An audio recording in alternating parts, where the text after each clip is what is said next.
Hello दोस्तों, कैसे हैं आप सब। चलिए, तो आज जो है आपका अब अकाउंटिंग, आपका जो ग्रुप वन का सब्जेक्ट है अकाउंट, उसके याद शक्ति बैच को मैं स्टार्ट कर रहा हूँ। ठीक है, आज से जो है याद शक्ति बैच आपका जो है अकाउंट का, ठीक है, याद शक्ति बैच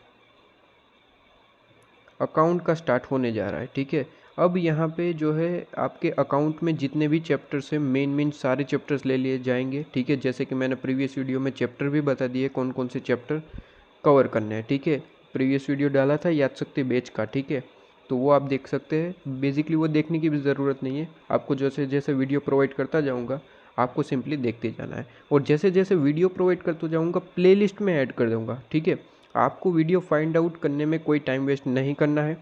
ठीक है, आपको सिंपली इस वीडियो की लिंक में, इस वीडियो की डिस्क्रिप्शन में जो है लिंक मिल जाएगी, कोई भी वीडियो देख लो। ठीक है, या तो वो किसी प्लेलिस्ट से रिलेटेड है तो सिंपली उसकी प्लेलिस्ट की लिंक हर एक वीडियो की डिस्क्रिप्शन में आपको मिल जाएगी। ठीक है, तो सिंपली वहाँ से आप जो है पूरी प्लेलिस्ट में जा सकते हैं और मैराथन के हिसाब से जो है आप वीडियो देख सकते हैं। ठीक है, जैसे मैराथन होती है पूरी 10 आवर्स की, 11 आवर्स की, तो ये प्लेलिस्ट है। ठीक है, एक बार प्लेलिस्ट में वीडियो, फर्स्ट वीडियोस चालू कर दो और फ़ोन को सामने रख दो। ठीक है, और स्पीड अगर आपको कम लग रही है तो ज़्यादा बढ़ा दो, 125, 15। ठीक है, अपने तरीके से, और ऑटोमेटिकली जो है वीडियो पे वीडियो चेंज होते जाएंगे। आपको सिंपली फ़ोन सामने ही रखना है और अपनी आईसीए मॉड्यूल ओपन करके बैठ जाना है। ठीक है, तो एक तरीके से मैराथन ही है। भले ही आपका जो है वीडियो अलग अलग है, लेकिन प्लेलिस्ट में ऑटोमेटिकली जो है सेकेंड वीडियो पे स्विच कर जाओगे। ठीक है, तो एक मैराथन के हिसाब से ही चलेगा, तो कोई दिक्कत नहीं है। ठीक है, कोई दिक्कत नहीं है, तो आप एक मैराथन के हिसाब से देख सकते हैं। आज जो है हम स्टार्ट करने जा रहे हैं profit and loss pre and post incorporation. अब देखिए, याद शक्ति बैच है, मतलब कि आपका एक तरीके से रिवीजन बैच है। ठीक है, एग्जाम टाइम रिवीजन बैच है। तो यहाँ पे देखिए, आपको जो है सिंपली सारे कॉन्सेप्ट याद करवाने की कोशिश रहेगी। यहाँ पे हम सिर्फ कॉन्सेप्ट नहीं बताएंगे, वो जो कॉन्सेप्ट क्वेश्चन में ही आपको बताएंगे, मतलब कि क्वेश्चन में किस तरीके से अप्लाई होते हैं। ठीक है, किस तरीके से क्वेश्चन में वो आपके कॉन्सेप्ट अप्लाई होते हैं वो आपको बताए जाएंगे, लेकिन थोड़ा सा फास्ट मैनर में। ठीक है, क्वेश्चन सोल्व नहीं कराते हम, क्वेश्चन सोल्व नहीं करवाएंगे, क्योंकि फास्टली आपको जो है यहाँ पे आपका कॉन्सेप्ट क्लियर करवाना है। क्योंकि आप हो सकता है कि एग्ज़ाम के अगले दिन या फिर उससे अगले दिन देख रहे हो। ठीक है, तो आपके हर एक मिनट इंपॉर्टेंट है। तो यहाँ पे आपको करना किस तरीके से, पूरा वीडियो देखने के बाद आप तुरंत अपने आईसीआई मॉड्यूल या फिर अपने, आपके पास कोई क्वेश्चन बैंक है तो वो ओपन करके क्वेश्चन सोल्व करने हैं। ठीक है, यहाँ पे आपको जो है सारे कॉन्सेप्ट पढ़ा दिए जाएंगे, आप डायरेक्ट क्वेश्चन सोल्व कर पाते हैं। ठीक है, इसके बाद तो वीडियो देखने के बाद तुरंत क्वेश्चन पे चले जाइए। ठीक है, चलिए, सबसे पहले प्री एंड पोस्ट में आपको करना क्या होता है। आपको सिंपली यहाँ पे बाइफर्केशन होता है कि प्री पीरियड और पोस्ट पीरियड का आपको बाइफर्केशन करना होता है। प्री पीरियड और पोस्ट पीरियड कैसे बाइफर्केट होता है, सिंपली क्वेश्चन में ही आपको यहाँ पे दे रखा होता है। क्वेश्चन में ही आपको दे रखा होता है क्या चीज़, क्वेश्चन में आपको दे रखा होता है यहाँ पे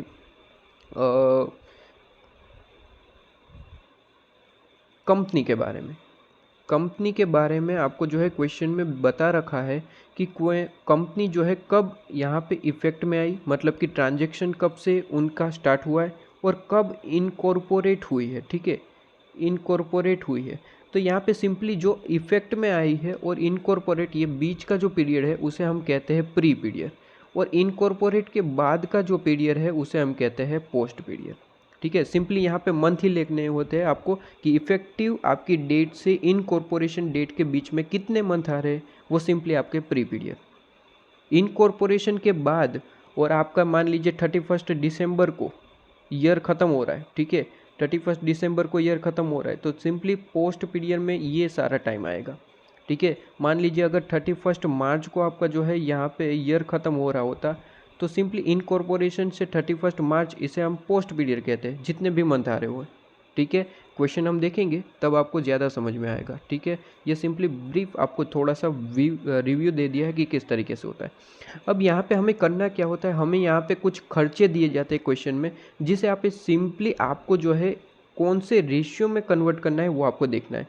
सिंपली आपको यहाँ पे दो तरीके के रेशियो होते हैं। एक तो आपका होता है टाइम रेशियो, जो मैंने अभी अभी बताया कि आपको प्री पीरियड और पोस्ट पीरियड में कन्वर्ट करना होता है। तो प्री पीरियड और पोस्ट पीरियड में कन्वर्जन करना, मतलब कि मंथ की कैलकुलेशन करना, उसे ही हम कहते हैं टाइम रेशियो। ठीक है, और दूसरा वर्ड होता है sale ratio. Sale ratio basically question के हिसाब से चलना होता है, क्वेश्चन में ही आपको बताएगा, ठीक है, क्वेश्चन में ही आपको बताएगा कि कितने मंथ का कितना सेल है और उस तरीके से हमें जो है सेल रेशियो निकालना होता है। अब यहाँ पे पहले मैं ये बता दूँ कि पूरा आपका मटेरियल बैच, ये जो आपका आईसी मटेरियल बैच जितने भी क्वेश्चन है इसके एक वीडियो प्रोवाइड कर दिया है, ठीक है, मटेरियल बैच का वीडियो प्रोवाइड कर दिया है, ठीक है, डिटेल वीडियो विथ कॉन्सेप्ट, तो आप वो देख सकते हैं अगर आपने पूरा ये चैप्टर नहीं करा है। और अगर आप रिवीजन के हिसाब से देख रहे हैं तो ये देखिए, ठीक है, ये कंटिन्यू कीजिए। और जो आपने नहीं देखा है पूरा चैप्टर, अगर आप पूरा चैप्टर देखना चाहते हैं तो सिंपली वीडियो की लिंक भी डिस्क्रिप्शन में डालूंगा, ठीक है, वो प्लेलिस्ट की लिंक, पूरी अकाउंट की प्लेलिस्ट की लिंक बना रखी है जहाँ पे मैंने मटेरियल बैच करवाया है, ठीक है, हर एक क्वेश्चन विथ कॉन्सेप्ट। तो सिंपली आप ये समझिए कि टाइम रेशियो आपको निकालना होता है। बेसिकली आपको इफेक्टिव डेट से इनकॉर्पोरेट डेट प्री में जाएगा और बाकी का पोस्ट और इसका रेशियो निकाल लेना होता है। क्वेश्चन देखेंगे अभी हम। और यहाँ पे जो है आपको यहाँ पे कोई खर्चे दे रखे हैं तो कौन से खर्चे जो है आपका टाइम रेशियो में जाएगा, कौन से खर्चे जो है सेल रेशियो में जाएगा, बेसिकली यहाँ पे वो बताया गया है। सबसे पहले तो आपको है ग्रॉस प्रॉफिट। देखिए प्री एंड पोस्ट इनकॉर्पोरेशन जो आपका ये चैप्टर है उसके कोई भी क्वेश्चन आ जाए, क्वेश्चन हमेशा ग्रॉस प्रॉफिट से स्टार्ट होगा।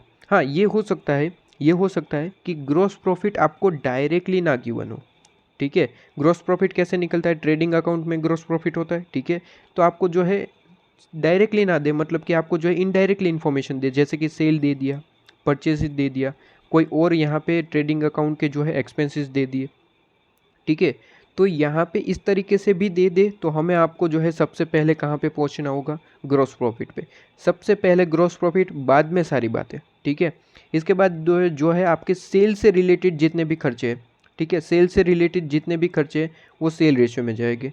और आपके जनरल जो पीएनएल वाले खर्चे हैं वो सिंपली आपके टाइम रेशियो में जाएंगे, जैसे कि आपका सैलरी हो गया, ऑफिस एंड एडमिनिस्ट्रेशन एक्सपेंस हो गया, रेंट रेट और टैक्सेस हो गया, ठीक है। प्रीलिमरी, यहाँ पे एक चीज़ याद रखना कि ऐसे खर्चे हैं कुछ यहाँ पे जो हमेशा आपके पोस्ट में ही रहेंगे, जैसे कि प्रीलिमरी एक्सपेंस, ठीक है, जैसे कि आपका यहाँ पे प्रीलिमरी एक्सपेंस, ठीक है। अंडर राइटिंग कमीशन वो हमेशा पोस्ट में ही रहेगा, उसे बाइफरकेट कभी भी मत करना, ठीक है, वो हमेशा पोस्ट में ही रहेगा, ठीक है। प्रीलिमरी एक्सपेंस है, अंडर राइटर कमीशन है, इसके बाद डायरेक्टर फीस है। देखिए बेसिकली पोस्ट में कौन सी चीज़ें जाती है पता है, सीधी बात करूँ तो आपकी पोस्ट में वही चीज़ें जाएगी जो सिर्फ और सिर्फ कंपनी से रिलेटेड है, ठीक है। जब हमारी इनकॉर्पोरेशन डेट का मतलब क्या होता है, कंपनी आपकी बन चुकी है, इनकॉर्पोरेट हो चुकी है, और कंपनी से जितना भी रिलेट करेगा, सिर्फ और सिर्फ कंपनी से जितना भी रिलेट करेगा वो सारा का सारा सिर्फ और सिर्फ पोस्ट में जाएगा। जैसे कि डायरेक्टर किसके होते हैं, कंपनी के, तो पोस्ट में जाएगा। प्रीलिमरी एक्सपेंस जो कंपनी बनाने में जो खर्चा होता है बेसिकली वो आप पढ़ते हैं, ठीक है, तो प्रीलिमरी एक्सपेंस हो गया। Under writer commission, discount on issue of security, security किसकी होती है, कंपनी की, पोस्ट में जाएगा, ठीक है। तो बेसिकली ये इस तरीके से खर्चे होते हैं जो आपको यहाँ पे बाइफरकेट नहीं करने, सिंपली आपको जो है कहाँ पे डालने हैं, पोस्ट में डालने हैं, ठीक है। और यहाँ पे जो आपके जनरल खर्चे वो टाइम रेशियो में जाएंगे और सेल से रिलेटेड इन्फॉर्मेशन सेल रेशियो में जाएगी। क्लियर है। इसके बाद अब आ जाइए, आपको सारे पॉइंट इससे रिलेटेड इन्फॉर्मेशन प्रोवाइड कर दूँ, बेसिकली पता हो ये रिवीजन वीडियो चल रहा है, ठीक है। यहाँ पे आपको जो है डिटेल व्यू आपको नहीं दिया जाएगा, लेकिन हाँ इतना व्यू आपको ज़रूर दिया जाएगा कि आप मान लीजिए बहुत पहले करा था, अभी आपको कुछ भी याद नहीं है, ठीक है, लेकिन करा था आपने पहले, आपने क्वेश्चन भी करे थे, कॉन्सेप्ट भी करा था, लेकिन अभी याद नहीं है, तो सिंपली आप ये वीडियो देख सकते हैं, कोई दिक्कत नहीं है, ठीक है, आपको सब कुछ समझ में आ जाएगा जी। देखिए आपको यहाँ पे क्वेश्चन दे रखा है, सिंपली आपको जो है यहाँ पे इनकॉर्पोरेशन डेट और इफेक्टिव डेट, ठीक है, वहाँ तक आपको देखना होता है। तो आपको इनकॉर्पोरेशन डेट का मतलब होता है कंपनी इनकॉर्पोरेट हो चुकी है, और इफेक्टिव डेट मतलब कि 1 अप्रैल है। तो 1 अप्रैल से लेके आपका यहाँ पे 1 अप्रैल आपका हो गया, अप्रैल से लेके आपकी जो है यहाँ पे टाइम आपको कैलकुलेट करना है। 1 अप्रैल से लेके आपको सिंपली जाना कहाँ है, सिंपली आपको जाना है 1 अगस्त तक, मतलब कि इनकॉर्पोरेशन डेट अप्रैल, मई, जून, जुलाई, ये रहा आपका 1 अगस्त, ठीक है। तो ये जो टाइम पीरियड है, ये जो टाइम पीरियड है इसे हमें प्री कहेंगे, इसे हम प्री कहेंगे। और बाकी का जो टाइम पीरियड है लास्ट तक, ठीक है, क्वेश्चन में आपको दे रखा होगा कि कितना यहाँ पे लास्ट आपका पीरियड है, कब आपका जो है अकाउंट क्लोज होता है, 31 मार्च। तो 31 मार्च मतलब कि 1 अगस्त से 31 मार्च आपका जो है 31 मार्च जो है वो आपका क्या होगा, वो आपका होगा पोस्ट पीरियड, ठीक है, पोस्ट पीरियड, ठीक है। और 1 अगस्त से पहले 1 अप्रैल से 1 अगस्त तक, 1 अप्रैल से 1 अगस्त तक आपका प्री पीरियड होगा, ठीक है। तो जितना प्री पीरियड है, देख लो, जितना प्री पीरियड है 1 अप्रैल से 1 अगस्त तक, उसे हम जो है यहाँ पे एक रेशियो में लिख लेंगे, 4 मंथ होते, ठीक है। और फिर 1 अगस्त से 31 मार्च जो पोस्ट पीरियड है उसके मंथ कैलकुलेट कर लो, तो वो 8 मंथ होते हैं। तो 4/8 आपका रेशियो आ गया क्या, टाइम रेशियो, ठीक है। इसे हम टाइम रेशियो कहते हैं, 4/8 1/2, क्लियर है। इसके बाद सेल रेशियो जो है आपको यहाँ पे अपने नॉलेज पे जो है कैलकुलेट नहीं करना होता, यहाँ पे आपको सिंपली क्वेश्चन में जिस तरीके से बोला हो आपको उस तरीके से काम करना है। सेल रेशियो के लिए क्वेश्चन में हमेशा वो बताएगा, ठीक है। जैसे कि यहाँ पे है सेल पर मंथ, आपको जो है इन फर्स्ट हाफ ईयर, मतलब कि फर्स्ट हाफ ईयर मतलब कि 1 अप्रैल से 6 मंथ, हाफ ईयर मतलब कि 6 मंथ होता है, ठीक है। तो 1 अप्रैल से 6 मंथ की यहाँ पे दे रखी है, कहा है कि first half year were half of what they were in latter half year. क्या कहा है कि पहले 6 मंथ में, पहले 6 मंथ मतलब कि 1 अप्रैल से जो 6 मंथ होते वो पहले 6 मंथ आपके जो है वो पहले 6 मंथ में आपने जितनी भी सेल करी है वो हम आपकी सेल जो है वो हाफ है किसकी, बाद के नेक्स्ट 6 मंथ से कंपेयर करूँ तो, ठीक है। मान लीजिए पहले 6 मंथ, फर्स्ट 6 मंथ में आपने जो है सेल करी है, मान लीजिए एग्जांपल दे रहा हूँ 1x, ठीक है। तो सेकेंड आपके जो है बाद के जो 6 मंथ है, 6 मंथ है उसमें आपने 2x सेल करी, इस तरीके से कहना चाहता है। मतलब कि सेकेंड जो आपने 6 मंथ है उससे आप कंपेयर करो, उससे आप कंपेयर करो तो वो आपकी जो है हमेशा हाफ रहेगी, क्या रहेगी, हाफ, ठीक है। सेकेंड 6 मंथ से ये हमेशा हाफ रहने वाली है। ओके जी, ये क्लियर है, ओके। चलिए, तो ये आपको समझ में आया। तो यहाँ पे सिंपली आपको जो है सेल की इस तरीके से कैलकुलेशन दे रखी है, ठीक है, सेल की कैलकुलेशन दे रखी है, लेकिन मैंने जो कैलकुलेशन बताई उस तरीके से भी कर सकते हैं। यहाँ पे डायग्राम एक बार बता दे रहा हूँ, ठीक है, हर बार नहीं बताएंगे क्योंकि क्वेश्चन हम नहीं कराते, सिंपली आपको कॉन्सेप्ट याद करवाना है। देखिए, टाइम पीरियड सबसे पहले लिख लेता हूँ 1 अप्रैल, ठीक है, 1 अप्रैल, ये देख लीजिए यहाँ पे सबसे पहले 1 अप्रैल से ये जो आपका पीरियड है ये आप देख सकते हैं यहाँ पे, ये जो आपका पीरियड है ये 1 अगस्त तक का, इसे हम जो है क्या कहते हैं, इसे हम कहते हैं प्री पीरियड है, ठीक है। और बाकी का जो यहाँ पे यहाँ से 1 अगस्त से लेके यहाँ तक का जो पीरियड है उसे हम कहते हैं पोस्ट पीरियड है, ठीक है। लेकिन ये हम जो है प्री और पोस्ट किसके लिए निकालते हैं, टाइम रेशियो के लिए। सेल रेशियो के लिए तो उसने जो कहा है वही हम फॉलो करेंगे। सेल रेशियो के लिए कहा है कि फर्स्ट 6 मंथ में जितनी भी सेल है, मान लीजिए यहाँ पे फर्स्ट 6 मंथ में 1x, ठीक है, इस तरीके से चल रही है 1x, ये कितने मंथ हुए, 4, ये 5th मंथ और ये 6th, ठीक है। ये पहले 6 मंथ तक जो है आपका यहाँ पे कितना रहा है, पहले 6 मंथ तक आपका जो है यहाँ पे 1x रही है, ठीक है। तो सेकेंड आपके मंथ में जो है वो डबल हो गई, मतलब कि 2x हो गई, इस तरीके से कहना चाहता है, ठीक है। अब सिंपली आपको जो है यहाँ पे कैलकुलेशन करना होता है बस, ठीक है। कैलकुलेशन क्या करना है, प्री पीरियड का जितना भी है वो आपका यहाँ पे लिख लो। प्री पीरियड में कितने एक्स है, तो 1 2 3 4 5 4x है, ठीक है।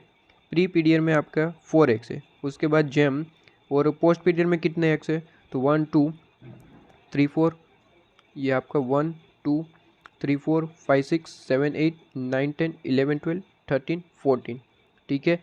तो यहाँ पे आपका 14x है।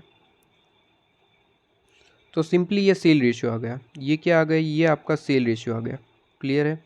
ये आपका जो है सेल रेशियो, इसे हमने सेल रेशियो बोल दिया, क्लियर। ये आपका सेल रेशियो, इसे और छोटा भी कर सकते हैं, 2/7 हो जाएगा, ठीक है। तो ये आपका सेल रेशियो आ गया जो यहाँ पे आपका आ रहा है, ठीक है, 2/7, ओके जी। तो ये आपका सेल रेशियो कंप्लीट है, ओके। चलिए, तो इस तरीके से आपको सेल और टाइम रेशियो निकालना होता है। अब मैं आपको जो है कैलकुलेशन नहीं, अब मैं आपको जो है बेसिकली कॉन्सेप्ट की बात करता हूँ। देखिए, डेप्रिसिएशन है जो आपका पीएनएल से रिलेटेड है, पीएनएल से रिलेटेड है, टाइम रेशियो में जाएगा। डायरेक्टर फीस कहाँ पे जाएगा, डायरेक्टर फीस मैंने बताया कंपनी से रिलेटेड है, पोस्ट में जाएगा, प्रीलिमिनरी पोस्ट में। Office expense time ratio, selling expense sale से रिलेटेड, ठीक है, सेल से रिलेटेड सेल रेशियो में। इंटरेस्ट टू वेंडर अब देखिए वेंडर इंटरेस्ट आप जो है यहाँ पे जब बात करी जाएगी इंटरेस्ट टू वेंडर, हमेशा आपको जो है कुछ कैलकुलेशन देगा कि अप टू इतने टाइम तक जो है वो प्री पीरियड का है, अप टू इतने टाइम तक जो है वो पोस्ट पीरियड का है। तो यहाँ पे दे रखा है टोटल 5000 31 अगस्त तक है, ठीक है। तो टाइम रेशियो हमेशा आप बनाएंगे, ठीक है, इस तरीके का टाइम रेशियो हमेशा आप बनाएंगे तभी आपको जो है क्लियर हो पाएगा। देखिए इसने कहा है कि 31 अगस्त तक, ठीक है, मतलब कि यहाँ पे इतना टाइम पीरियड, यहाँ पे इतना टाइम पीरियड 31 अगस्त तक का जो है 5000 है, मतलब कि यहाँ पे कितने मंथ हो रहे हैं, तो 1 2 3 4 5 6 मंथ हो रहे हैं, जिसमें से आपके 4 मंथ प्री पीरियड का है, 2 मंथ कितने हैं पोस्ट में। तो 4 जेम 2 में ये 5000 जो है, ये 5000 जो है आपके 4 जेम 2 में बेच देना, ठीक है, 4 जेम 2 में आप जो है बांट देना। तो ये 4 जेम 2 में आपने बांट दिया, क्लियर है। बस मंथ के हिसाब से कैलकुलेशन करनी होती है, बाकी कुछ भी नहीं है। अब देखिए क्वेश्चन यहाँ पे सेम टू सेम इस तरीके से ही कैलकुलेशन करनी है। इफेक्टिव डेट और इनकॉर्पोरेशन डेट निकाल लेना, टाइम रेशियो निकाल लेना, सेल रेशियो निकाल लेना, ठीक है। सेल रेशियो के लिए इन्फॉर्मेशन गिवन होगी, ओके। अब मेन चीज़ है एडवर्टाइजमेंट, जब भी आपको क्वेश्चन में दे तो सिंपली आपको यहाँ पे ये याद रखना कि आपको कहीं एडवर्टाइजमेंट कॉन्ट्रैक्ट बेस है ऐसा तो नहीं कहा है ना। देखिए एडवर्टाइजमेंट हमेशा आपकी जो है सेल से रिलेट करती है, मतलब कि सेल रेशियो में कन्वर्ट होती है हमेशा। लेकिन जब वो कह दे कि एडवर्टाइजमेंट आपकी फिक्स है, मतलब कि कॉन्ट्रैक्ट बेस है, तो आप उसे जो है टाइम रेशियो में कन्वर्ट करेंगे। मेरी बात याद रखिए, एडवर्टाइजमेंट हमेशा सेल रेशियो में ही जाती है, लेकिन अगर वो कह दे कि कॉन्ट्रैक्ट बेस है, ठीक है, कॉन्ट्रैक्ट बेस है, तो हमेशा आप जो है उसे टाइम रेशियो में कन्वर्ट करेंगे। जैसे कि यहाँ पे आपको बोल रखा होगा, यहाँ पे आपकी एडवर्टाइजमेंट है टाइम रेशियो में कन्वर्ट किया, ठीक है। क्यों किया, क्योंकि वो कॉन्ट्रैक्ट बेस था, वरना हम जो है एडवर्टाइजमेंट हमेशा सेल रेशियो में जाता है, ओके। मेन पॉइंट आपको जो है बता रहा हूँ, बाकी सारे सिंपल पॉइंट है, ओके। इसके बाद आप आ जाइए, यहाँ पे कोई भी इम्पोर्टेंस यहाँ पे इस तरीके का नहीं है जो आपको यहाँ पे थोड़ा सा जो है कंफ्यूज कर सके, ठीक है। यहाँ पे आ जाइए, इस क्वेश्चन में देखिए यहाँ पे सबसे पहले तो आपको जो है 2% यहाँ पे दे रखे, पार्टनरशिप यहाँ पे रजिस्ट्रेशन करी गई है और कहा गया है कि इफेक्टिव डेट और इनकॉर्पोरेशन डेट सब कुछ दे रखा है। इसके बाद आपने जो है यहाँ पे उसका पेमेंट के वक्त आपने जो है डिबेंचर्स वगैरह दिए थे, तो डिबेंचर्स का इंटरेस्ट जो होता है वो भी आपका जो है यहाँ पे प्री पोस्ट में आएगा, ठीक है। डिबेंचर्स का इंटरेस्ट भी प्री पोस्ट में आता है, लेकिन यहाँ पे जो है बेसिकली होता क्या है कि ये सारी कैलकुलेशन आपको ऑलरेडी यहाँ पे नीचे इन्फॉर्मेशन में गिवन होती है। जैसे कि आपको चेक करना पड़े तो 1,50,000 के डिबेंचर्स थे, 7% आप इंटरेस्ट पे करते हैं, खर्चा है, ठीक है, 7% इंटरेस्ट पे करते हैं, खर्चा है आपके लिए। तो यहाँ पे देखो, यहाँ पे डिबेंचर आपने इशू कब से करे हैं, यहाँ पे कहा है ये रहा 13 जून को आपने जो है पेमेंट स्टार्ट करी है और 13 जून को जो है आपने ये सारी पेमेंट करी है। मतलब कि जुलाई अगस्त सितंबर अक्टूबर नवंबर दिसंबर तक ही आपका जो है ईयर रहता है, ठीक है, 31 मार्च तक नहीं, दिसंबर तक। तो ये कितने मंथ हुए, 6 मंथ। तो यहाँ पे आपका जो है 1,50,000 इंटू 7% कीजिए, 1,50,000 इंटू 7% कीजिए, कितना आ रहा है 10,500 इंटू 6 डिवाइड बाई 12, 6 मंथ का ही इंटरेस्ट बनेगा ना इस साल, तो इंटू 6 डिवाइड बाई 12 5,250 ऑलरेडी यहाँ पे आपको जो है इंटरेस्ट के फॉर्म में दे रखा होता है, ठीक है। तो बेसिकली इन्फॉर्मेशन आपके लिए कोई इररेलेवेंट साबित हो जाती है, लेकिन जब वो आपको एडिशनल इन्फॉर्मेशन प्रोवाइड करेगा तो आपको वो सारी इन्फॉर्मेशन कंसिडर करनी पड़ती है। तो एक बार आपको सिंपली चेक कर लेना है कि वाकई में इंटरेस्ट जो है वही दे रखा है ना जो ऊपर है, ठीक है। यहाँ से कैलकुलेशन आप कर लेना एक बार क्वेश्चन आए तो, इस तरीके से क्लियर है। जो मेन चीज़ है वो आपको सिंपली आपको बताता चल रहा हूँ, आपका कॉन्सेप्ट याद करवा रहा हूँ, ठीक है। इसके बाद इस क्वेश्चन को देखिए, इस क्वेश्चन में आपको बड़ा ही इंपॉर्टेंट पॉइंट है। इंपॉर्टेंट पॉइंट कौन सा है, देखिए यहाँ पे कहा है कि आपका जो है पार्टनर ऑफ मैत्री एजेंसी, यहाँ पे जो भी नाम है, to convert in partnership into private company, मतलब कि पार्टनरशिप प्राइवेट कंपनी में जो है कन्वर्ट हो चुकी है, कब से, विथ इफेक्ट फ्रॉम 1 जनवरी। अब यहाँ पे कहा गया कि 1 जनवरी में जो है प्रोसेस इफेक्ट स्टार्ट हो चुकी है, ठीक है। लेकिन वो इनकॉर्पोरेट कब हुई, इनकॉर्पोरेट 1 अप्रैल। तो फर्स्ट आपका जो है यहाँ पे सिंपली है 1 जन से 1 अप्रैल तक, 1 जन से 1 अप्रैल तक जो है पीरियड होगा वो प्री होगा, और उसके बाद का जो है ईयर एंडेड कब हो रहा है, ये 31 मार्च को। तो 1 अप्रैल से 31 मार्च पोस्ट में जाएगा, क्लियर है। तो टाइम रेशियो तो सिंपली आप निकाल लेंगे, वहाँ पे कोई दिक्कत नहीं है। दिक्कत यहाँ पे आपका जो है एक पॉइंट जो इंपॉर्टेंट है आपको याद रखना है, कंपनीज ओनली बोरोइंग। इस तरीके के क्वेश्चन में आपको यहाँ पे दे रखा होता है, जैसे कि मैंने अभी अभी इंटरेस्ट की बात की, ठीक है, डिबेंचर इंटरेस्ट की बात की। इस तरीके के क्वेश्चन में आपको जो है हमेशा इन्फॉर्मेशन को देख के चलना होगा। क्या कहा है, कंपनीज ओनली बोरोइंग। देखिए कंपनीज ओनली बोरोइंग वर्ड क्या है, companies only borrowing. Companies only borrowing मतलब कि सारी चीज़ें पोस्ट की बात कर रहा है ये, ठीक है। कंपनी की सारी बातें पोस्ट में जाती है, मैंने पहले ही बताया आपको, ठीक है। तो यहाँ पे कहा है कि कंपनीज ओनली बोरोइंग जो है 50 लाख रुपीज़ की कंपनी ने बोरोइंग ली है। मतलब कि ये सारी चीज़ें, इस पे जो भी इंटरेस्ट होगा वो हमेशा आपका जो है इंटरेस्ट होगा हमेशा जो है वो कहाँ पे जाएगा, पोस्ट में। वो बाइफरकेट नहीं होगा क्योंकि ये कंपनी से रिलेटेड है, कंपनी से रिलेटेड हमेशा पोस्ट में जाता है। तो 50 लाख पे 12% आपका जो है पर एनम के हिसाब से इंटरेस्ट बनता है, ठीक है। तो 50 लाख में कर रहा हूँ इंटू 12%, तो ये आपका आ रहा है 6 लाख रुपीज़, ठीक है। यहाँ पे इस तरीके का देने का कारण क्या है, देखिए समझिए, 6 लाख रुपीज़ आपका इंटरेस्ट बन रहा है, लेकिन यहाँ पे ऊपर देखिए इन्फॉर्मेशन में देखिए इंटरेस्ट कितना दे रखा है, 9,51,000। अब यहाँ पे ये कहना ये चाहता है, सिंपली ये क्या कहना चाहता है, ये कहना ये चाहता है कि 9,51,000 आपका यहाँ पे इंटरेस्ट है ना, इसमें जो है आपके 6 लाख जो है वो तो आपका जो है सिर्फ और सिर्फ पोस्ट का है, ठीक है। और रिमेनिंग बच गया वो आपका प्री का है। देखिए यहाँ पे वर्ड पे ध्यान देना, वर्ड पे क्या कहा है कि कंपनी की सिर्फ और सिर्फ बोरोइंग इतनी ही है, ठीक है। काफ़ी सारे स्टूडेंट क्या करेंगे, ये 6 लाख तो पहुंच गए, 6 लाख पोस्ट में डाल दिया, बाकी का रिमेनिंग जो है उसे बाइफरकेट करने की कोशिश करेंगे आपका जो है टाइम रेशियो सेल रेशियो किसी में भी, लेकिन बाइफरकेट नहीं करना है, रिमेनिंग पूरे का पूरा प्री पीरियड का है। क्योंकि यहाँ पे क्वेश्चन में कहा है कि जो भी बोरोइंग है वो सिर्फ और सिर्फ कंपनी की इतनी ही बोरिंग है, ठीक है। इससे ज़्यादा कोई बोरोइंग ही नहीं है, तो पोस्ट पीरियड में और ज़्यादा अमाउंट डालने से कोई फ़ायदा नहीं है, ठीक है। कंपनी की सिर्फ और सिर्फ इतनी ही बोरोइंग है, क्लियर है। तो कंपनी की इतनी ही बोरोइंग है, 50 लाख रुपीज़ की ही बोरोइंग है, उस पर 12% मतलब कि 6 लाख रुपीज़ का इंटरेस्ट बनता है, क्लियर है। तो सिंपली पी प्रो आपका जो है यहाँ पे 6 लाख के अलावा जितना भी अमाउंट है वो सिंपली आपको प्री पीरियड में डाल देना है, क्लियर है। तो यहाँ पे ये पॉइंट जो है इंपॉर्टेंट था, बाकी सारे इंपॉर्टेंट पॉइंट जो है बाकी सारे पॉइंट सिंपल है। इसके बाद आप आ जाइए यहाँ पे, इसके बाद नेक्स्ट पॉइंट पे आ जाइए। यहाँ पे इतना ही पॉइंट इंपॉर्टेंट था, बाकी सारे इंपॉर्टेंट बाकी सारे सिंपल पॉइंट होते हैं। देखिए जैसे कि यहाँ पे अपने क्वेश्चन आप खुद करेंगे, ठीक है, क्वेश्चन इसके बाद खुद करेंगे, 2-3 क्वेश्चन लिख के प्रैक्टिस कर लीजिए, काम खत्म, ठीक है। उसके बाद यहाँ पे देखिए, यहाँ पे सिंपली आपको ये कहता है कि सैलरी जो है वो डबल हो गई, ठीक है, इस मंथ से, तो सिंपली उसे डबल कर देना है। और मैंने आपको मटेरियल बेस तो ऑलरेडी प्रोवाइड कर ही रखा है, ठीक है। तो इसमें कोई भी क्वेश्चन में प्रॉब्लम हो, सारे पूरे क्वेश्चन डिस्कस किए, ठीक है, पूरे क्वेश्चन डिस्कस किए, तो सिंपली आप वो देख सकते हैं। इसके बाद यहाँ पे इस क्वेश्चन में देखो, इस क्वेश्चन में आपको सिंपली यहाँ पे कोई दिक्कत नहीं है, आपको इफेक्टिव डेट दे रखी है, कोई दिक्कत नहीं है। आपको अगस्त इनकॉर्पोरेशन डेट दे रखी है, कोई दिक्कत नहीं है। प्री एंड पोस्ट आप सिंपली निकाल लोगे, टाइम रेशियो निकाल लोगे। दिक्कत यहाँ पे आती है कि आपको जो है एक तरीके की सेल की इन्फॉर्मेशन देता है, जिससे आपको जो है खुद कैलकुलेशन करनी होती है सेल रेशियो। देखिए सिंपली मैं यहाँ पे डायग्राम ड्रॉ करता हूँ, ठीक है, यहाँ पे डायग्राम ड्रॉ करता हूँ। देखिए किस तरीके से यहाँ पे कैलकुलेशन होती है। यहाँ पे आपको जो है टाइम रेशियो सबसे पहले ड्रॉ करना, इस तरीके के क्वेश्चन में हमेशा आप जो है टाइम रेशियो ड्रॉ करना, ठीक है। यहाँ पे कहा रखा है कि 1 अप्रैल को इफेक्ट में आई और 1 अगस्त तक इनकॉर्पोरेट है, मतलब कि 1 अप्रैल यहाँ पे, ठीक है। और इस तरीके से कैलकुलेशन होगी, ठीक है।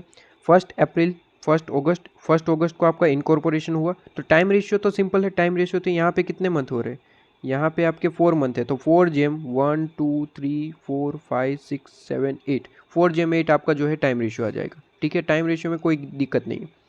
दिक्कत यहाँ पे सेल रेशियो में हो सकती है, ठीक है, कुछ स्टूडेंट को। तो यहाँ पे सेल रेशियो में आपको बताना चाहूँगा किस तरीके से, देखिए यहाँ पे कहते हैं, आपको कहा है कि टोटल आपकी जो सेल है वो आपका 19,20,000 है, टोटल सेल 19,20,000 है, evenly up to the date 13 सितंबर 2001 मान लेते हैं, ठीक है।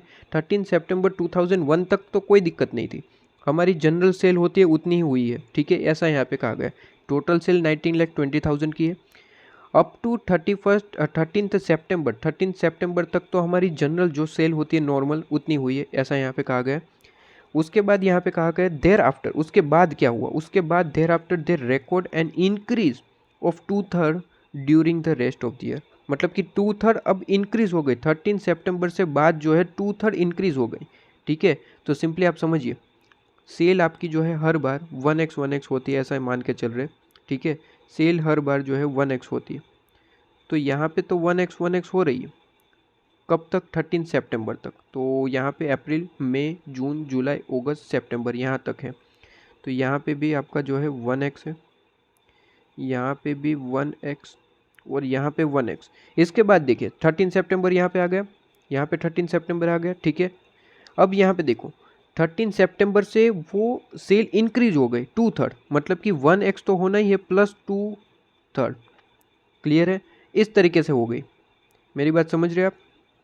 तो ये इस तरीके से आपकी अब सेल हो चुकी है, ये समझ में आया? तो यहाँ पे सिंपली आपका जो है हर बार, अब से हर बार जो है यहाँ पे आपको जो है वही चीज़ देखने को मिल रही है, ओके। तो यहाँ पे 2/3 और इस तरीके से कैलकुलेशन है, ठीक है। तो यहाँ पे सिंपली आपको समझ में आया 2/3 इंक्रीज हुई है, 2/3 नहीं हुई है। देखिए यहाँ पे इसने कहा है कि 2/3 इंक्रीज हुई है, मतलब कि नॉर्मल तो हमारा जो 1x सेल है वो 1x तो हो ही रहा है, प्लस 2/3 आपका इंक्रीज हो गया, क्लियर है। ये x है, सब में x है, ठीक है, ये आपके मान के चल रहे हैं। सिंपली अब आपको क्या करना है, सेल रेशियो है, आपको जो है प्री पीरियड में कितने x है वो कैलकुलेट करने हैं। प्री पीरियड में कितने x है, यहाँ पे प्री पीरियड में आपके है 4x, ठीक है, 1 2 3 4, 4x है। 4x जेम आपको यहाँ पे जितने भी x है आपको कैलकुलेट करने हैं। 12 मंथ हो रहे हैं, ठीक है, ये 12x हो रहे हैं, 12x हो रहे हैं, मंथ नहीं 12x। ये सिंपली आप जो है इसका टोटल लगाइए, 1 + 1 प्लस ये होता है 1.66, इस तरीके से 1.66 1.66 1 इस तरीके से टोटल लगाइए, टोटल 12 आएगा आपका, ठीक है। तो 4 जेम 12, इसे और अच्छा से बाइफरकेट करना चाहे तो ये बाइफरकेट हो जाएगा और आपका रेशियो निकल के आ जाएगा 1 जेम 3। 1 जेम 3 इज़ योर आंसर, ये आपका सेल रेशियो आ चुका, ठीक है, सेल रेशियो, क्लियर है। तो 1 जेम 3 इस तरीके से कैलकुलेशन होगी इसकी, यहाँ पे आपकी सेल रेशियो की। ये समझ में आया? इस तरीके से सिंपल होता है, कोई दिक्कत नहीं होती, ठीक है। यहाँ पे 19,20,000 की यहाँ पे ज़रूरत भी नहीं पड़ी, हमने इस तरीके से कैलकुलेशन कर दी सीधे मंथ से। यहाँ पे आप अगर वर्किंग में देखो तो यहाँ पे कॉम्प्लिकेटेड यहाँ पे दे रखा है, ठीक है, लेकिन मैंने आपको सिंपली आपको बता दिया, यहाँ पे इस तरीके से कुछ भी करने की ज़रूरत नहीं, सिंपल आपका जो है यहाँ पे आंसर भी आ जाएगा, क्लियर है। सिंपली हमने मंथ के हिसाब से एक डायग्राम के हिसाब से जो है बना के फटाफट जो है काम ख़त्म कर दिया, क्लियर है। तो इस तरीके के पॉइंट आते हैं, आपको सिंपली डायग्राम से सोल्व करने होते हैं, ये पॉइंट आपको बताने का ये कारण था। इसके बाद यहाँ पे देखिए, यहाँ पे आपको जो है इस तरीके की सेल आपको कैलकुलेशन करने के लिए कहता है। सिंपली आपको जो है सेल कैलकुलेशन के लिए एक डायग्राम ड्रॉ करना है, इनकॉर्पोरेट कब हुआ था और इफेक्ट कब से हुई वो आपको देखना है। तो यहाँ पे आपको कहा है कि इनकॉर्पोरेट फर्स्ट जो है आपका मई में, ठीक है, 1 मई में, और 1 जैन से आपका इफेक्ट हो चुका, ठीक है, और 31 दिसंबर तक का यहाँ पे टाइम पीरियड है। देखो यहाँ पे डायग्राम हम ड्रॉ करते हैं सिंपली। तो यहाँ पे फर्स्ट आपका कब से है,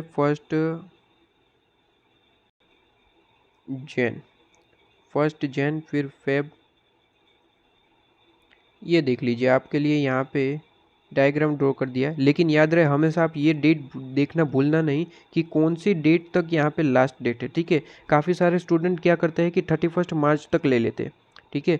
तो अगर 31 मार्च यहाँ पे ले लिया तो गलत आ जाएगा, आपका यहाँ पे ईयर एंड है 31 दिसंबर, तो दिसंबर तक ही लेना है, ठीक है।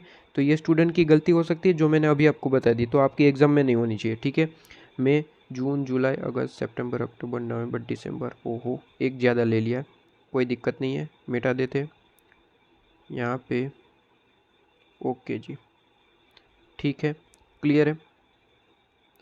तो सबसे पहले तो हमने ये डायग्राम ड्रॉ कर दिया। मंथ तो आप जो है टाइम रेशियो तो सिंपली आप निकाल पाओगे, यहाँ पे प्री पीरियड में कितने मंथ है 4, बाकी के यहाँ पे निकाल लेना, तो वो आपका टाइम रेशियो हो जाएगा। मैं बात कर रहा हूँ सेल रेशियो की, जो इंपॉर्टेंट पार्ट है। यहाँ पे कहा है जैन एंड अक्टूबर में जो है आपका 1.5 टाइम आपका जो है सेल रहा। इसके बाद यहाँ पे कहा गया कि दिसंबर में जो है आपका ट्वाइस हो गया, ठीक है। तो यहाँ पे इस तरीके से कैलकुलेशन करो कि जैन में जो है 1.5x है, ठीक है, सेल, और जैन और दूसरा कौन सा मंथ है, अक्टूबर। तो जैन और मई, जून, जुलाई, अगस्त, सितंबर, अक्टूबर, ये मंथ 1.5x यहाँ पे है आपकी सेल, ठीक है। और दिसंबर में 2x है। बाकी सब नॉर्मल है, बाकी सब नॉर्मल है मतलब कि 1x है, ठीक है। बाकी सब नॉर्मल है, 1x है। बस काम ख़त्म हो गया, बस काम ख़त्म हो गया, ठीक है। ये 1x, ये 1x, ये 1x, 1x, ठीक है। और ये भी 1x। सिंपली ख़त्म काम, काम ख़त्म। प्री पीरियड का जो है, ये प्री पीरियड जो है इसका कितने एक्स आ रहे हैं और बाकी के जो पोस्ट पीरियड में कितने एक्स आ रहे हैं सिंपली निकाल लो। तो प्री पीरियड में आपके जो है यहाँ पे एक्स निकल के आ रहे हैं 4.5x, ठीक है, प्री पीरियड में। और जैम आगे बात करी जाए तो पोस्ट पीरियड में देखो फर्स्ट में से ये आ रहे हैं 9.5x, ठीक है जी। तो ये 9.5x आपके आ रहे हैं 9.5, 4 जेम 5 जेम 9.5, ठीक है। 4.5 जेम 9.5 आपका रेशियो आ चुका, क्लियर है। तो इस तरीके से कैलकुलेशन होती। तो सिंपली ये जो आपका रेशियो आ गया 4.5 जेम 9.5 सेल रेशियो आपका आ चुका। ये आपका सेल रेशियो है, ठीक है, ये आपका सेल रेशियो है। अब सेल रेशियो में जितने भी खर्चे बांटने हैं वो इस रेशियो में आपको बांट देने हैं, ठीक है, सेल रेशियो, क्लियर है। तो इस तरीके से सोल्व करने की मैंने आपको ट्रिक बता दी कि आप डायग्राम ड्रॉ कीजिए और इस तरीके से काम खत्म, ठीक है। मैंने अपने मटेरियल बैच में तो आपको ये डिटेल में पढ़ा ही रखा है, ठीक है, इस तरीके से डायग्राम होता है। तो मटेरियल बैच अगर आपने देखा है तो आप अभी बोल रहे होगे कि हाँ जी ये तो पता ही है, ठीक है। अगर नहीं देखा है तो मे भी आपको दिक्कत आ सकती है, ठीक है। देखिए यहाँ पे आपको दे रखा है 9 जेम 19, ठीक है, वही आंसर है। 4.5 जेम आप करें 9.5, ठीक है। 4 जेम 9.5 आपका जो है ये हमारा आंसर आया, ये भी वही है, ठीक है, कोई अलग नहीं है, दोनों सेम ही रेशियो है। अगर आप जो है इसे बाइफरकेट करो, ठीक है, इसे और छोटा कर दो तो ये ही आने वाला है 4.5 जेम 9.5, ठीक है। तो कोई अलग नहीं है, सही रेशियो है हमारा, ओके। इसके बाद अब आ जाइए आप जो है मेन पॉइंट यहाँ पे। ये पॉइंट मैंने आपको बता दिया, ये पॉइंट आपको बता दिया। अगर आपको एडवर्टाइजमेंट जो है कहा है कि कॉन्ट्रैक्ट बेस है तो हमेशा आप उसे टाइम रेशियो में कन्वर्ट करेंगे। अगर सिर्फ और सिर्फ एडवर्टाइजमेंट दे रखे, कुछ भी नहीं दिया है, तो एडवर्टाइजमेंट हमेशा सेल रेशियो में जाएगा, क्लियर है, ओके। इसके बाद आप जो है यहाँ पे आइए, बहुत ही इंपॉर्टेंट पॉइंट, बहुत ही इंपॉर्टेंट पॉइंट, स्टूडेंट की गलती होने के चांसेस। देखिए पार्टनर है कमल एंड विमल, इन्होंने डिसाइड किया है कि कन्वर्ट करना है पार्टनरशिप को business in private limited company called KV trading, मतलब कि नाम मिल चुका है प्राइवेट लिमिटेड, विथ इफेक्ट कब से है, 1 जुलाई। अब देखिए यहाँ पे स्टूडेंट क्या सोचते हैं, यहाँ पे स्टूडेंट यहाँ पे पढ़ते हैं कि इफेक्ट है, इफेक्ट है मतलब कि यहाँ से जो है वो स्टार्ट करते हैं अपने इनकॉर्पोरेशन डेट ढूंढनी, मतलब कि ये इफेक्टिव डेट है तो यहाँ से आगे इनकॉर्पोरेशन डेट देखेंगे और उसके बाद का पोस्ट है और ये प्री है, ऐसा सोचते हैं स्टूडेंट। लेकिन बेसिकली ये जो 1 जुलाई है ना, ये इनकॉर्पोरेशन डेट दे रखी है। देखिए यहाँ पे पढ़िए, ये 1 जुलाई को जो है इस कंपनी को ये नाम मिल चुका है, मिल चुका है मतलब कि ये काम में आ चुकी है, इनकॉर्पोरेशन में आ चुकी है। और अगर इनकॉर्पोरेशन में आ चुकी है मतलब कि ये इनकॉर्पोरेशन डेट है, मेरी बात समझे, ये इनकॉर्पोरेशन डेट है, आपको ये दे रखा है। तो सिंपली इस तरीके से होता है। तो हमारा यहाँ पे ईयर कब से स्टार्ट होता है, ईयर आपका स्टार्ट होता है 1 मार्च से, सॉरी 1 अप्रैल से। तो 1 अप्रैल से आपका जो है 1 अप्रैल से 1 जुलाई तक ये पीरियड जो है, ये पीरियड आपका जो है प्री पीरियड माना जाएगा। इस पीरियड को जो है आप प्री पीरियड मानेंगे और इसके बाद का यहाँ पे ईयर एंडेड तक, इसके बाद का ईयर एंडेड तक, ईयर एंड कब हो रहा है, ईयर एंड हो रहा है आपका 31 मार्च को। तो 31 मार्च तक ये आपका पीरियड होगा पोस्ट, क्लियर है, ये आपका पीरियड होगा पोस्ट। तो बस यही एक गलती होने के चांसेस है, तो आप यहाँ पे पढ़ने में थोड़ा सा ध्यान रखिएगा, इस पॉइंट को मार्क करने का यही यहाँ पे मकसद है, ठीक है। मैंने आपको यहाँ पे मार्क करके क्यों दिखाया, क्योंकि यहाँ पे आपके जो है गलती हो सकती है। 1 जुलाई से जो है आप इफेक्टिव डेट स्टार्ट कर सकते हैं, ये गलती हो सकती है। लेकिन यहाँ पे पूरा पढ़ना कि कंपनी को यहाँ पे नेम मिल चुका है, मतलब कि इनकॉर्पोरेशन हो चुकी है, तो ये इनकॉर्पोरेशन डेट दे रखी है, ठीक है। इसके बाद यहाँ पे कोई ऐसे पॉइंट नहीं है जो आपको कंफ्यूज कर सके। और ये पॉइंट भी आपको बता दिया, ये पॉइंट भी मैंने आपको बता दिया, सारे इलस्ट्रेशन के पॉइंट ही यहाँ पे रिपीट हो रहे हैं कि बोरोइंग जो है कंपनी की ओनली बोरोइंग मतलब कि कंपनी की है, तो सबसे पहले ये समझ में आया कि ये पोस्ट की है, ठीक है। और यहाँ पे वर्ड लिखा है ओनली, मतलब कि इससे अलावा कोई भी यहाँ पे पोस्ट में कुछ भी चीज़ें नहीं आएगी, ठीक है। ओनली बोरोइंग मतलब कि 15 लाख की ओनली बोरोइंग है, तो 15 लाख इंटू 9% कर देना। जितनी भी बोरोइंग है ये इंटरेस्ट आपका जो है हमेशा पोस्ट में आएगा, तो 15 लाख इंटू 9%, 15 लाख इंटू 9%। और मंथ को भी कैलकुलेट कर लेना। मंथ से जो है आपके यहाँ पे लोन कब से ले गई है, 1 सितंबर। ये ईयर एंड कब हो रहा है, 31 मार्च को। ओके, तो सितंबर से लेके मार्च मतलब कि 7 मंथ, ठीक है। तो यहाँ पे सिंपली आपका जो है 15 लाख, ये जो 15 लाख है जिस पे आपका इंटरेस्ट है 9%, ये 7 मंथ के हिसाब से कैलकुलेट कर लेना। 7 डिवाइड बाई 12, तो ये आ गया 7 डिवाइड बाई 12, तो ये कैलकुलेशन होगा आपका, यहाँ पे आंसर आएगा 78,750। ये पूरा अमाउंट पोस्ट में जाएगा, ठीक है। और इसके अलावा कोई इंटरेस्ट बचा हुआ है, ऊपर इन्फॉर्मेशन देखना है, इसके अलावा कोई इंटरेस्ट है तो सिंपली वो प्री में डाल देना, क्योंकि पोस्ट में सिर्फ और सिर्फ इंटरेस्ट इतना ही इंटरेस्ट है, इससे ज़्यादा नहीं है। तो यहाँ पे इंटरेस्ट की बात करूँ तो इंटरेस्ट ऑन बोरोइंग जो है 1,25,000 है, ज़्यादा है, ठीक है। तो सिंपली मैं यहाँ पे क्या करूँगा, इसमें से मैं अपना 78,750 माइनस कर दूंगा, क्योंकि वो चीज़ जो है पोस्ट का है। वो माइनस करने से मुझे क्या रिमेनिंग अमाउंट मिल जाएगा। रिमेनिंग अमाउंट जो भी मिला वो सिंपली जो भी अमाउंट है प्री में डाल दूंगा, ठीक है। तो यहाँ पे आप जो है, ये कौन सा क्वेश्चन है, क्वेश्चन नंबर 4 सॉल्यूशन में आप देख लीजिए। क्वेश्चन नंबर 4 के सॉल्यूशन में आप देख सकते हैं, ठीक है।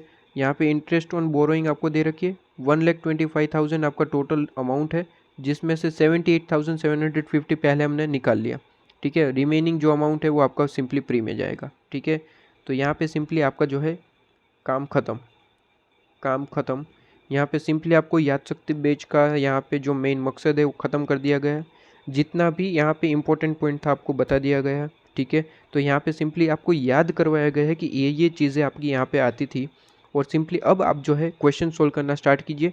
मटेरियल बैच ऑलरेडी प्रोवाइड कर रखा है, डिस्क्रिप्शन में लिंक भी डाल दूंगा, वहाँ से आप जो है कोई भी क्वेश्चन में अगर प्रॉब्लम आती है तो वो क्वेश्चन आप देख सकते हैं, ठीक है। अच्छा, एक और पॉइंट था यहाँ पे बैड डेट से रिलेटेड। यहाँ पे एक और पॉइंट आपको, रुकिए ज़रा, बैड डेट से रिलेटेड एक पॉइंट था, ये रहा, ये भी आपको एक्सप्लेन करना है। बैड डेट यहाँ पे कह रखा है कि प्रीवियस कोई बैड डेट थी जो आज जाके रिकवर हुई, ठीक है। तो देखिए लॉजिक वगैरह छोड़ दीजिए, अभी एग्जाम टाइम पे अभी लॉजिक की बात नहीं करते। अभी जो मेन चीज़ है, जब भी ऐसा कहा जाए कि प्रीवियस यहाँ पे कोई बैड डेट रिकवर हो चुकी है, ठीक है, और आपको यहाँ पे एडजस्टमेंट करनी है, तो सिंपली आप समझिए कि कितने अमाउंट की रिकवर हुई वो देखिए 7,000। सिंपली आपको दो ही यहाँ पे काम करना है, दो ही काम करना है। एक, ये 7,000 को सबसे पहले प्री पीरियड में ऐड कर देना, ठीक है। प्री पीरियड में बैड डेट रिकवरी इस तरीके से नाम से आप जो है 7,000 ऐड कर देना। और पोस्ट पीरियड में आपका जो बैड डेट है इन्फॉर्मेशन में वहाँ पे ऐड कर देना। देखिए इन्फॉर्मेशन में बैड डेट कहीं ना कहीं दे रखा होगा, ये रहा बैड डेट, कितना है 91,000। तो 91,000 में सिंपली यहाँ पे 7,000 जोड़ देना, ठीक है। अब आपकी बैड डेट कितनी हो गई, 98,000, ठीक है। यहाँ पे सबसे पहला ये काम होता है कि आपको बैड डेट यहाँ पे इंक्रीज कर दिया आपने सबसे पहले, और वो चीज़ जो है ये 7,000 जो है रिकवर हो चुकी है, इसलिए आप जो है अपना इनकम दिखा रहे हैं, रिकवरी हो चुकी है, बैड डेट रिकवरी हो चुकी है 7,000 की, ठीक है। यहाँ पे आपने बैड डेट इंक्रीज किया, यहाँ पे ख़त्म कर दिया, ओके जी, क्लियर। तो यहाँ पे दो एंट्री लगाना, ठीक है। 7,000 पहले बैड डेट में ऐड कर देना, और 7,000 यहाँ पे पोस्ट पीरियड बोल रहा हूँ। सिंपली आप जो है ग्रॉस प्रॉफिट जहाँ पे लिखते हैं वहाँ पे जाके उसे ऐड कर देना, एज ए इनकम है, ठीक है। और इनकम है सारी की सारी, देखिए इनकम जो है यहाँ पे ऐड होती है। फिर आप जो है लेस क्या करते हैं, जितने भी खर्चे हैं, ठीक है। तो मैं यहाँ पे बोल रहा हूँ कि आपको बैड डेट को एक बार इनकम दिखाना है और एक बार आपको बैड डेट में ऐड कर देना है खर्चे में, ठीक है। तो यहाँ पे वही के सबसे पहले बैड डेट रिकवरी हो चुकी 7,000, आपने इनकम दिखा दिया, और यहाँ पे आपके जो है वो बैड डेट थी 7,000 की जो आपकी रिकॉर्ड नहीं हुई थी, तो यहाँ पे आपने रिकॉर्ड कर दी बैड डेट 91,000 प्लस 7,000, क्लियर है। तो ये बहुत ही ज़्यादा इंपॉर्टेंट पॉइंट था, आ सकता है, ठीक है। यहाँ पे पूरे चांसेस है इस पॉइंट को आने के, क्योंकि बहुत ही ज़्यादा इंपॉर्टेंट पॉइंट है, तो ये ध्यान रखना, ठीक है। अच्छा हुआ याद हो गया, तो आपको यहाँ पे मैंने आपको बता दिया। तो इसी के साथ आपका प्री पोस्ट का जो आपका याद शक्ति बेच है वो कंप्लीट होता है। आपको पूरी तरीके से जो है याद करवा दिया गया है कि किस तरीके की यहाँ पे चीज़ें होती है।